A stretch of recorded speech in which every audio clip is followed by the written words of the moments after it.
Dan, the man. Dan, how are we How's it doing going, today, guys? mate? You're looking happy, mate. I'm How are we doing doing? good. Yeah, I'm happy. I'm happy. I'm on top of the world. Give us your fantastic breakdown. football. Give us your breakdown, Dan. Give us it straight. Well, first of all, we have to give props to KULUSEVSKI. That guy played phenomenally. You're damn right.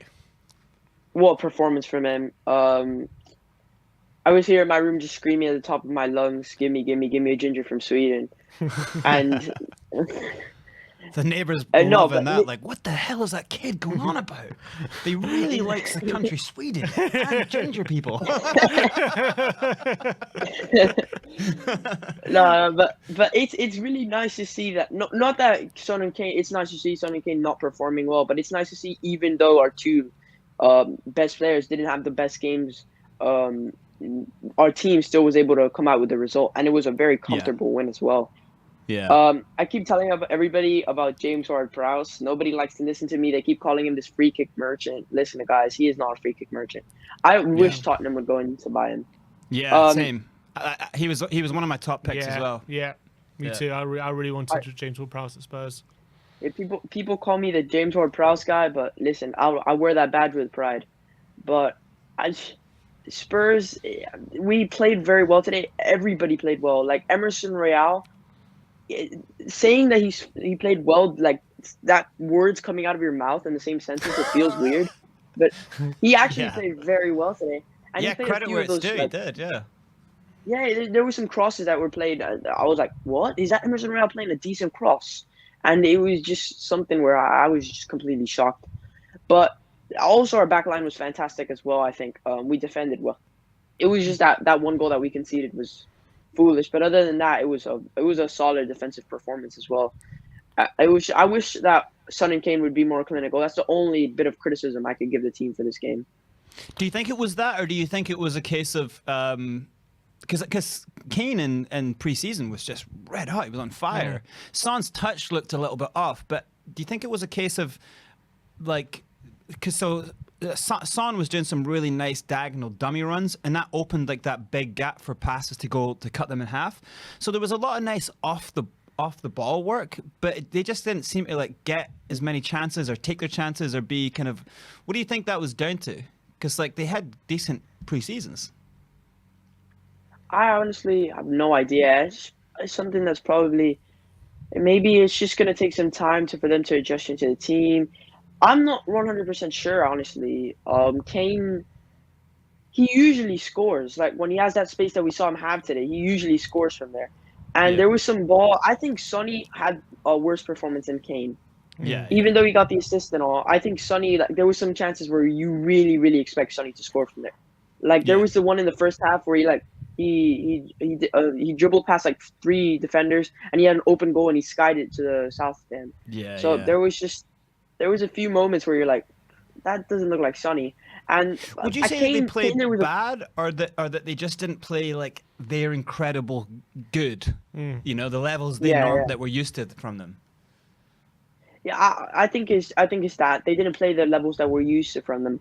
But I at the end of the day, I think that they weren't like if that's KULUSEVSKI that misses those chances, you don't really get too worried about it. But since it's Son and Kane and they've got this huge reputation of Tottenham's carrier, it's a big like not worrier, but it's very strange to see like Tottenham play well and Son and Kane don't. Usually it's the other way around. Is that a good thing though? Do you think that's a good thing? Yeah, I think it's a fantastic thing because once they get back to their levels that we know they can be, our team will be firing. Yeah, what was your reaction when we conceded after 12 minutes? Were you still confident at that point? Like, oh, we've still got this, or were you thinking maybe the preseason optimism was a bit premature? No, at the back of my mind, I was like, yeah, it's like I forgot the time, but it was very early on in the match. So we're going to have a lot of time to bring it back. But, like, my reaction as well, I was pretty angry with the foolishness of the back line. This preseason, we've been very poor defensively. Yeah. And just to see those issues continue on to the season, it was starting to worry me a little bit. But once, I think it was Ben Davies, or no, it was Sessegnon. Sessegnon got the first goal. I started to calm down a lot. Yeah. What's your, with the performances today of the back line and the wing backs, there's been a lot of talk about maybe they're not good enough for what we need right now. Did it change any of your opinions for what you saw today? I thought they played well. Who in particular? Because I thought Sessegnon, there was some parts where people he say was Emerson's not good enough. We need to get rid of him. People say we need to upgrade on Dyer and Davis and these kind of players. I think if we get the option to improve them, 100%, now I would improve them. But I don't think it's a complete necessity. I think more of a, because we've got Jed Spence. I would love to see him get a few minutes. I don't think Conte completely confident with him, but once he starts getting a few minutes and Conte sees what he's all about, I think maybe he'll become that starting right wing back. But in terms of left wing back, we've already got Perisic. I'm not sure. We're getting linked to the Destiny guy, which I think is a decent option. Mm-hmm. But I don't know if it's a complete necessity to sign another right wing back.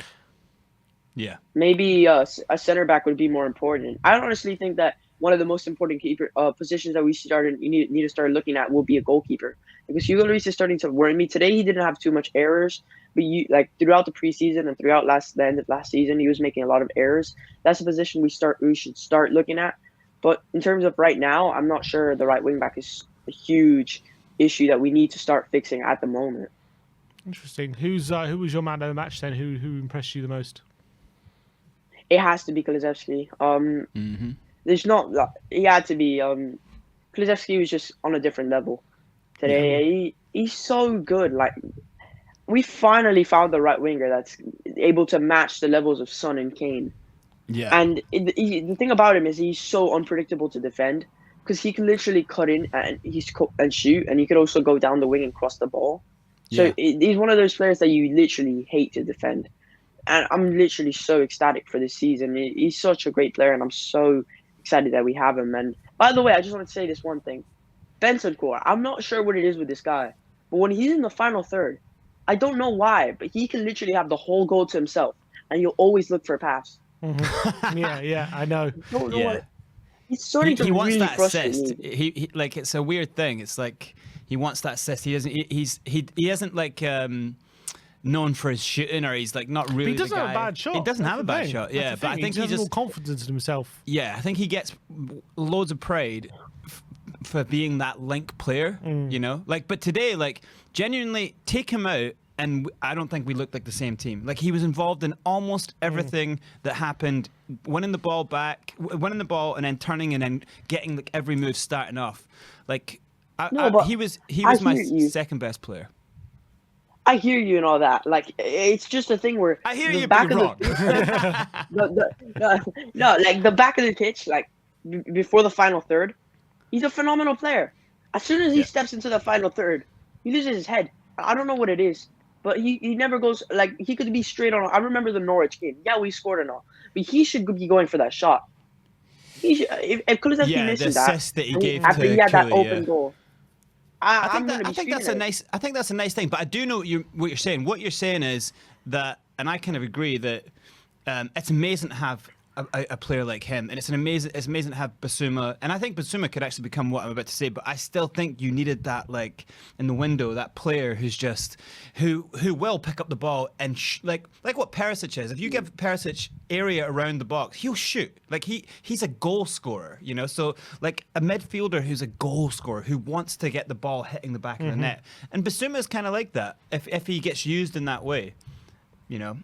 Yeah. But I think you're right. I think we kind of probably did need an attacking mid who just is like lethal in the last third, you know? Yeah. All right. Dan, great to see you as always, my friend. Good to speak to you. And we'll speak to you very, very soon. Take care, Dan. We're top of the Dan. league. Top of the league.